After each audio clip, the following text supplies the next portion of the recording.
Yo, what's going on? What's going on? What's going on, good people? Peace and love, peace and love, peace and love.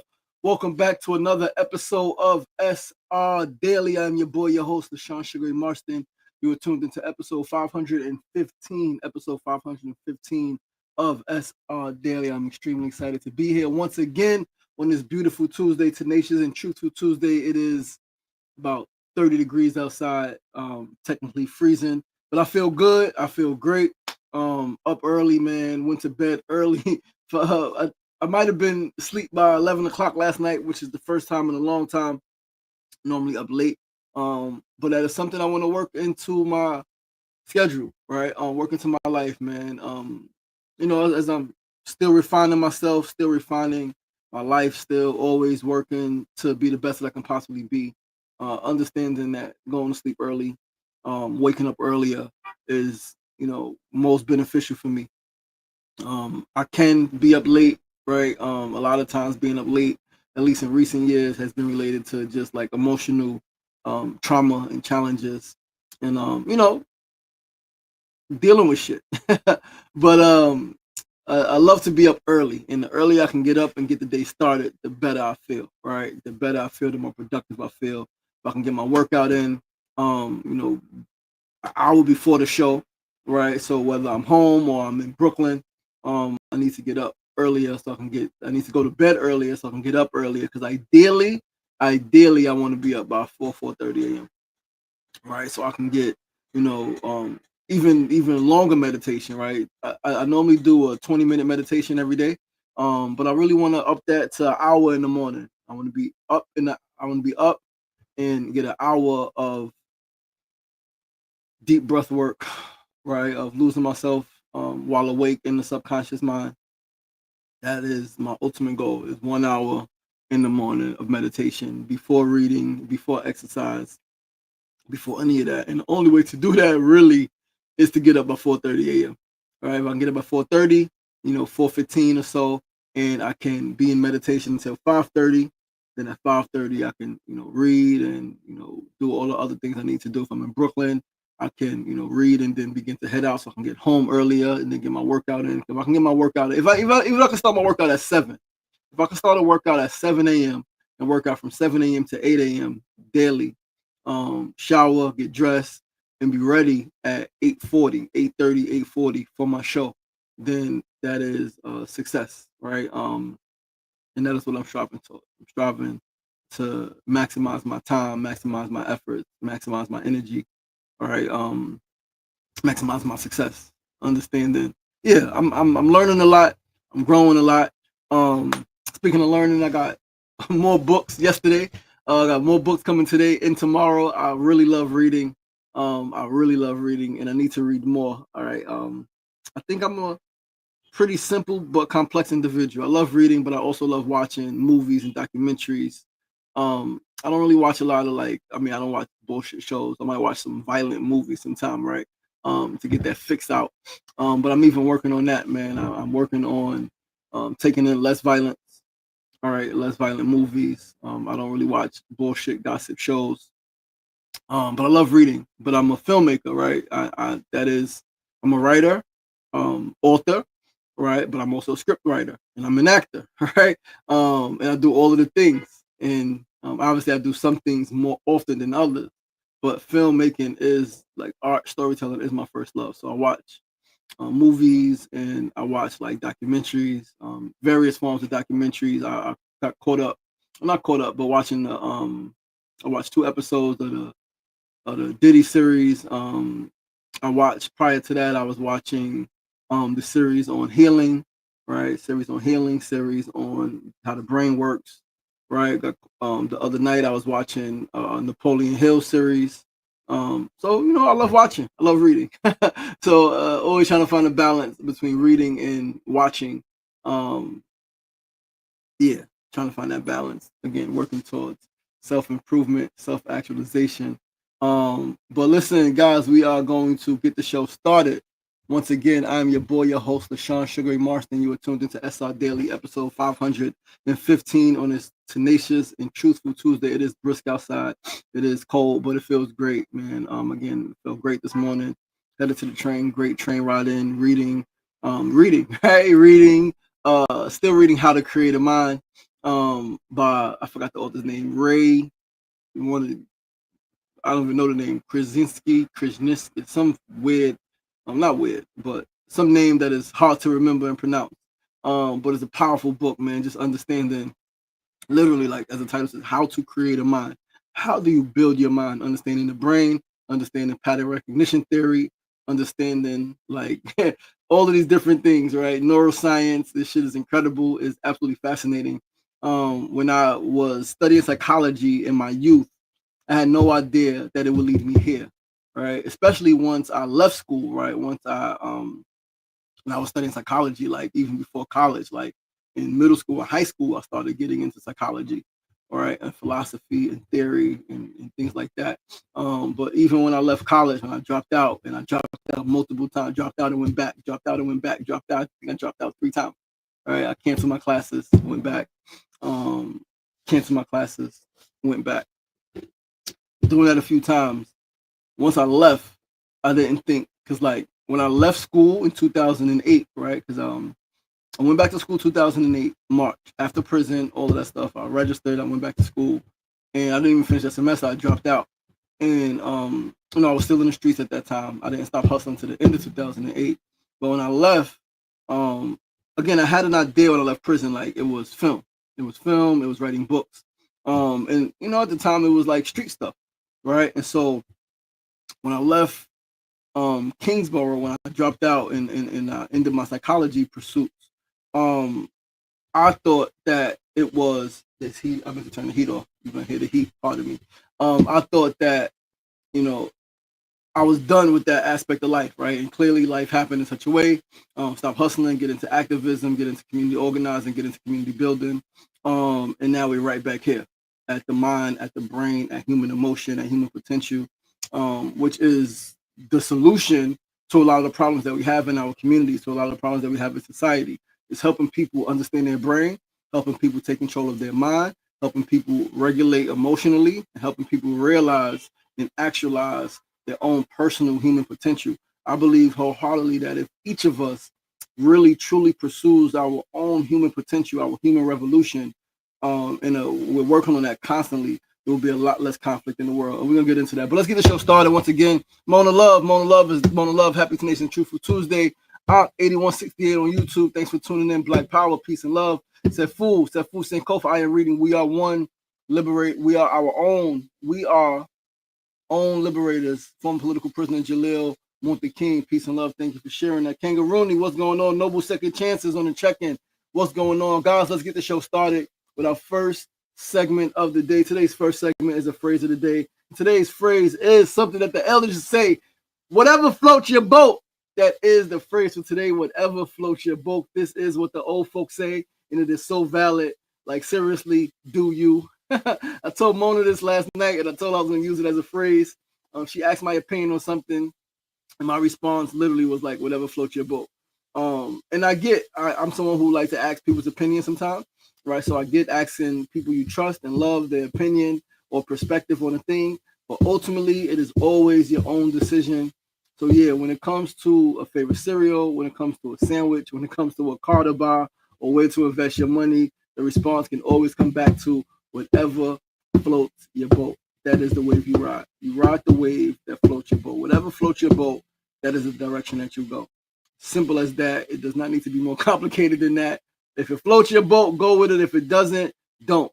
All right? Because you can ask someone's opinion, someone's perspective, and they can love you, really have your best interest at heart, but they could do something a different way. They can have a different preference of a thing, of a strategy, right, of an idea.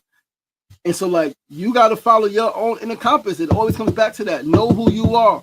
Know who you are. Trust yourself. Follow your own inner compass. And go with whatever floats your boat. That is the phrase of the day. Let's move right along quickly to our second segment, because our second segment and our fourth segment, we definitely want to talk about some things.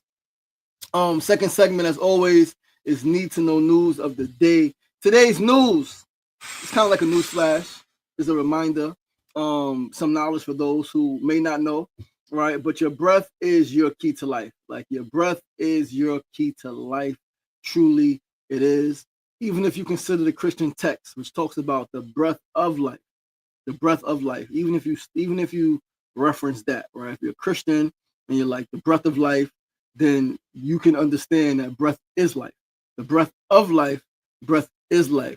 So as I often say to people I work with, right, as I often say, or sometimes I'll say in meditation when we talk about breathing, right, is the more you are able to control your breathing, the more you are able to control your breathing, the more you are able to control your life. There's a wonderful book on the subject called Breath, which reminded me, yeah, right, a couple years back when I read it, that nose breathing for both inhalation and exhalation is most beneficial. Nose breathing, to breathe in and out of your nose, to breathe slowly from your abdomen, right, filling your belly with oxygen, with air.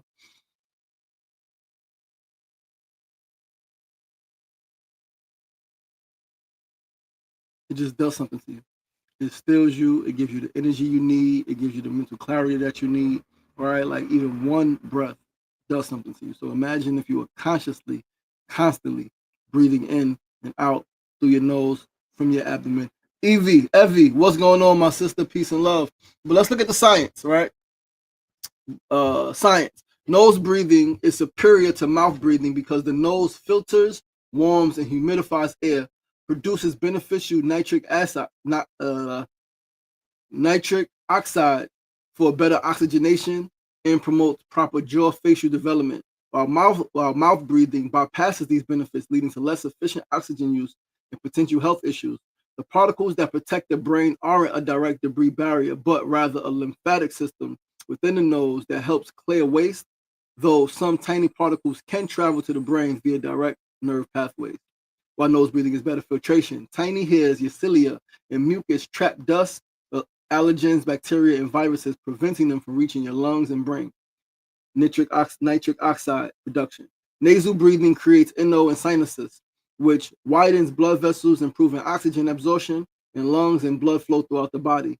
Air conditioning. The nose warms and humidifies inhaled air to body temperature, protecting delicate lung tissues. If you think about Eddie Kruger, what's going on, brother? If you think about the Sphinx, right? And they shot the nose off the Sphinx. You think about why. Again, nothing is done by accident. Everything is done with intention. Even the things that are seemingly done by accident have a purpose behind it. The nose, right? The nose, there's the nose kiss, Eskimo kiss, right? I think I told Mona, do you know why the Eskimos kiss with their nose? Or why when it's cold you should go nose to nose? Because your breathing, right? Your breathing, your breath can warm up not just yourself, but your partner, a loved one, your child, right? So nose to nose. That's where the nose kissing came from. Nose to nose. Breathing is cold. It's taking the warmth of another, because if my body temperature, if our body temperature is 90 something degrees and I'm breathing this breath out, warming you up, right? Potentially.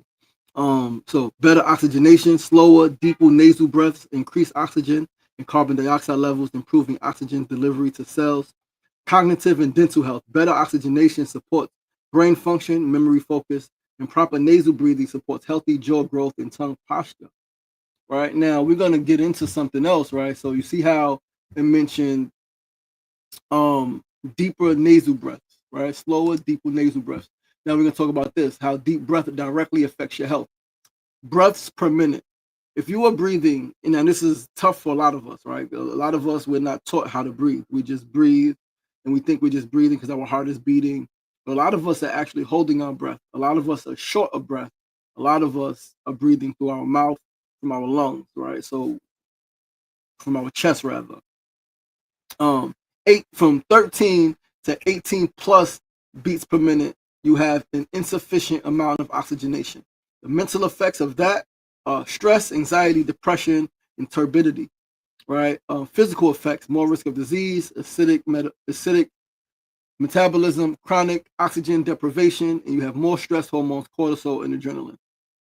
Now, between 10 to 12 breaths per minute is moderate, right? Mental effects, you may be restless. Physical effects, sympathetic system activates, you are more alert, right? You are a little more alert. 7 to 9 breaths per minute is good.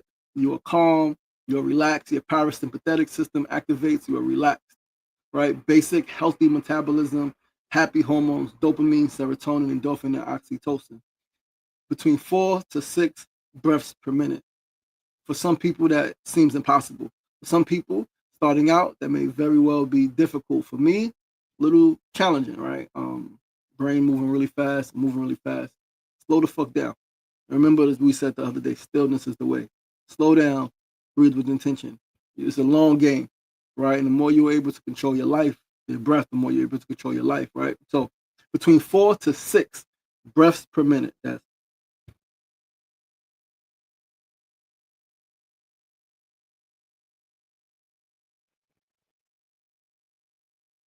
you can do the 4, 7, 8 breathing, right? Breathing for 4, hold for 7, exhale for 8, hold the exhale, right? So many different techniques. You can just Google breathing techniques and you can find something that works for you. So many different alternate nostril breathing, right? Alternate nostril breathing works. You can plug your nose, right? Hold your breath after a certain amount. There's so many different techniques. But between 4 to 6 breaths per minute, you have excellent amount of oxygenation. Mental effects, you are peaceful, clarity, there's tranquility, and again the physical effects, the happy hormones, the dopamine, right? What we call in brain science we call it. It's crazy when I say in brain science we call, but in brain science we call these dose, right? Your dopamine, oxytocin, serotonin, and endorphins, DOSE. Healing and rejuvenation is taking place when you're breathing. There is Deepak Chopra says something. Deepak Chopra says something like you can heal yourself from any ailment through proper attention and intention. If you remember in your mind, right, if you can go back and remember a time maybe before you were born, the time of your ancestors, your grandparents, great grandparents, even, right? If you can remember consciously, there was a time before uh, a lot of these surgical technologies, right, where the only way to really identify what was wrong in the body and heal what was wrong in the body, what was diseased in the body, was mental, right? You close your eyes, you examine, right? You create this white light and you direct it with your breath towards the impacted area in your body. You can heal. Like people have is listen, is don't take my word for it, man. There's tons of documentaries on this, tons of research on this, right? And just how powerful the brain is and how powerful proper breathing is, right? Again, if the breath of life, breath is life, and so proper breathing is proper life, proper living. Proper breathing is proper living. So breathe properly, live properly, right? Breathe effectively, live effectively. The more you slow down and control your breath, the more you slow down and control your life. These things are related. The way you breathe and the way you live is directly related because where you breathe impacts not just your physical body, but it impacts your freaking brain. And your brain is your control center. Your brain controls every thought, every emotion, right? Every decision, every dream. It all runs through that crazy, yet incredible system of yours. Breathing impacts that, right? So breathe, literally. Take a breath now.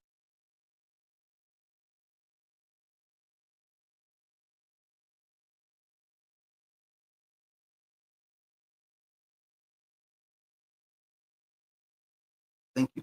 I'm gonna host a breathing session. All right. Some point you're gonna host a breathing session, more meditation sessions. Right. As I build my Sunday light practice, right, my quote unquote church, right, my spiritual system, right, my fellowship system, right, whatever you want to call it. But as I build Sunday light, telling Mona, I've said it on the show before on Sundays. I'm gonna start having people in my house. All right, and we're gonna start everything with meditation. Everything's gonna be with breath. Everything's going to be because of breath, because we are because of breath. I remember we were building Sacred Arts Academy, the private school I was a part of in LA. And one of the things that we implemented was meditation to start the day, right? Meditation to start the day. That is something that Mona and I are talking about now. Getting in touch with Zora Mamdani as he's getting closer and closer to being, inaugurated as the mayor of New York. Um, we think that every child, every school should begin the day with meditation. Get on the same page. It's not just beneficial for the individual; it's beneficial for the collective because so many children are coming into school with so many different challenges physical, emotional, mental, relational, right? Some didn't eat, some ate terrible food. right? Some are full, some are stuffed, some have money, some don't. So many different challenges that our children are coming to school with, our teachers are coming to school with, faculty is coming to school with. So if we can start every single day in every single school with meditation, not only is going to have an individual benefit and impact or an impact on individuals, it's going to have an impact on the collective, right? And we can move with a more cohesive energy. Um, let's keep reading, right? I got a few more. So again, the 4-7-8 breathing, the breathing for 4 seconds, hold for 7, breathe out for 8. The diaphragmatic breathing is focused on expanding the air in your belly, right? Breathe out for 4 seconds, in for 4 seconds, out for 4 seconds. And then the Buteyko breathing technique is breathe normally for a few minutes. After a gentle exhale, plug your nose and hold your breath. Hold breath until you feel the urge to breathe again, right? Inhale, then breathe normally for 10 seconds, right? A couple of different breathing exercises, right? So lengthening and then holding your exhalation after all the air is expelled relaxes you, while lengthening and holding your inhalation increases your energy. Be careful though, if you're feeling stressed, you're better off using a balanced breath pattern that's holding your inhalation can make you more tense. The breath ratios at the top of this chart are very relaxing, while those at the bottom are energizing. If you pay careful attention and adjust your breathing accordingly, you can both relax and energize yourself at the same time. How fucking incredible is that? You can relax yourself and energize yourself at the same time. At the same time. At the same time. Inhale for 4, hold for 1, exhale for 8, hold for 4. It's relaxing. Inhale for 4, hold for 1, exhale for 12, hold for 1.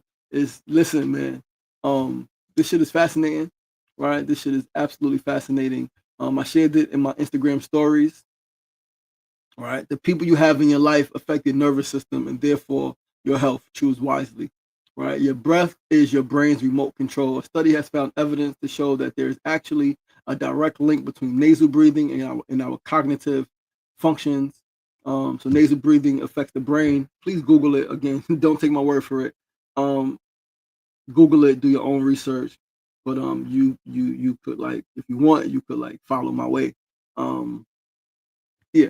But yo, listen, man, let's move right along to our third segment of the day. Today's third segment is our tip of the day. Today's tip is very simple. Keep the main thing the main thing. Yes, the main thing may have offshoots to it, and it may grow legs and become more. But what is the root? Too often you see entrepreneurs, you see artists, you see activists, you see whoever, right? Business owners, right? Chasing the latest trend and doing things just to make money or just to, gain clout now, right? In the age of social media, people always did things for clout, but doing things just for likes, just for views. But they never truly make the progress they hope for, right? They never really become fulfilled. They never lived a fulfilled life. And that's because they've lost sight of their main thing. Keep the main thing the main thing. For me, right? For me, people say, yo, you're doing a lot. You do this, you all over the place. Understand this though. The main thing always comes back to storytelling. The main thing has been the main thing for me for literally my whole life, but specifically the last 17 years as I've been doing this work. The main thing has been storytelling, right?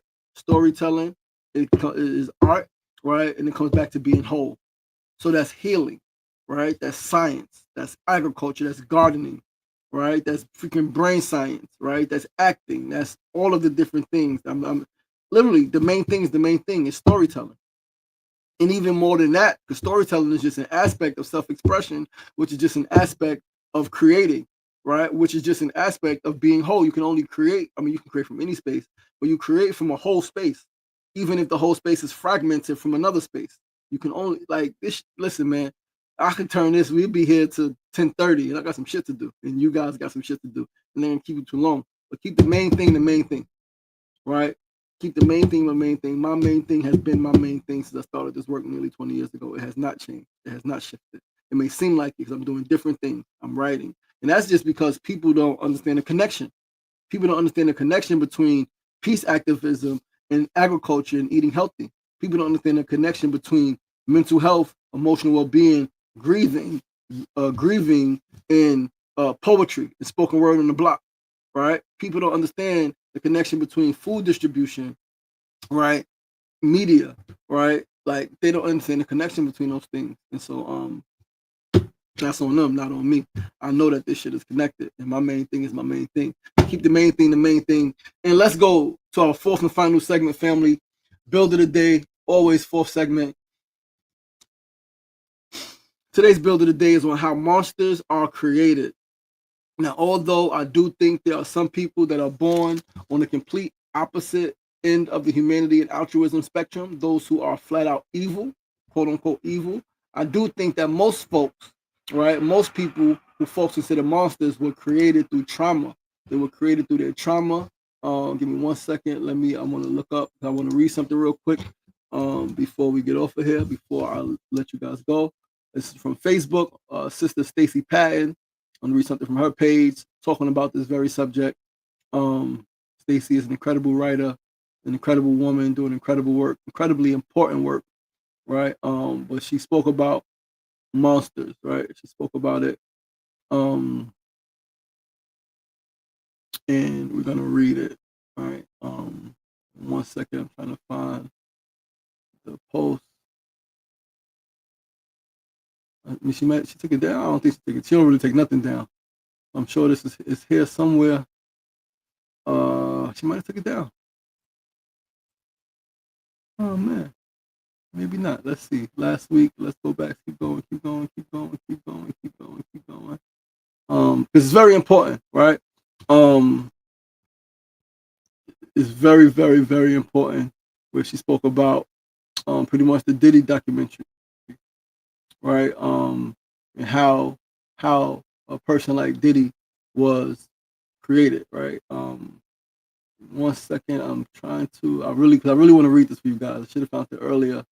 My apologies. Hold on, it's coming up. It's coming up. It's coming up. Yep, it's coming. It's coming. It's coming. It's very, very, very profound piece of writing, right? Oh man, where is it? Come on, Stacy. Come on, it's coming up. It's coming up. Boom, here we go. Extremely important, right? So again, now I do think that some people are just flat out evil. I say that about plants. If plants are naturally poisonous, then some people are naturally the same, right? But most people who are considered monsters are created through trauma and abuse, and they learn to cope and compensate by becoming the very thing that transformed them. Now let's read this piece from Sister Stacy. I'm reading all these comments on my page about the Diddy documentary, and a lot of folks keep saying things like, he's just a monster. He had money and he had choices. His adult criminality outweighs his childhood trauma. Said none of that overrides what neuroscience tells us about early childhood trauma. It is clear to me from these comments that many people do not understand how trauma functions in the brain at all. Neuroscience doesn't say abuse excuses anything. It says early violence builds the brain before a person ever has adult options or develops empathy and moral cognition. Trauma doesn't disappear because somebody gets rich, powerful, or famous. You don't outgrow a nervous system by upgrading your bank account. Parents don't just raise children, they literally build and wire their children's brains. The way a child is touched, threatened, shouted at, ignored, or humiliated becomes the blueprint for how that child understands power, love, safety, and domination. A mother who whips a boy like Diddy, terrorizes him, belittles him, teaches him with fear, should not be shocked if that boy grows into a man who confuses love with control and intimacy with ownership. The brain learns where it lives. Violence is instructional. Calling someone just a monster is not analysis. It's an emotional exit ramp. It's easier to pretend some people are just born evil than to face the truth that damaged systems and broken people can manufacture damaged people. And free will does not cancel biology. Adulthood brings responsibility, not a whole neurological reset. Choice exists inside a brain that already has shape and wiring. Stop accusing me of making excuses for Diddy's criminality. Understanding trauma is not absolution, it's a damn explanation. If you refuse to understand how violence is built, you'll never understand. If you refuse to understand how violence is built, you'll never understand how the hell to stop it. I think that is absolutely profound. I think that is profound. All of my work that I've been doing these last 17 years and my whole life, really, I fully understand that how you treat a child, how you speak to a child, violence begets violence, right? Just because what she said, you don't just because you upgrade your bank account, you don't outgrow your trauma, right? Like that doesn't do it. And so, yeah, man, monsters, mean people, people who hurt people, they will hurt, right? Again, I do think some people are just naturally like there's maybe a small group of people in every generation who are just like you see them harm animals, right? You search sociopathic, right? Sociopathic behavior, right? Lack of empathy, right? There is something in the brain, right? But however, this shit could be taught, this shit could be learned. The brain's ability to rewire itself, to reshape itself. Again, neurogenesis, neuroplasticity is extremely powerful, extremely potent, extremely necessary. But guys, that is our show for today. Thank you guys so much for tuning in. I got some things to do. We're going to get to it. I love you guys. I appreciate you guys. I'm your boy, your host, LaShawn Sugar Ray Marston. I hope the show is beneficial. You're tuned into SR Daily, episode 515, Tuesday, December 9th, 2025. Listen, it is freaking 3 weeks left in the year. Crazy. Tomorrow is going to be exactly 21 days left in the year. Give thanks for those of us who made it. Love, light to those who transition. We still rolling right along, man. As long as we're on the side of the living, we still got work to do. Let's do that work, man. I love you guys. I appreciate you guys. Please do join us right back here tomorrow. Same time, same place, 9 a.m. to 9:30 a.m. Facebook Live, YouTube Live, and of course, Instagram Live. Remember, it ain't getting down. That's the problem. It's staying down. So get up! The power is in you. As always, be kind to yourself and be kind to each other. Peace and love.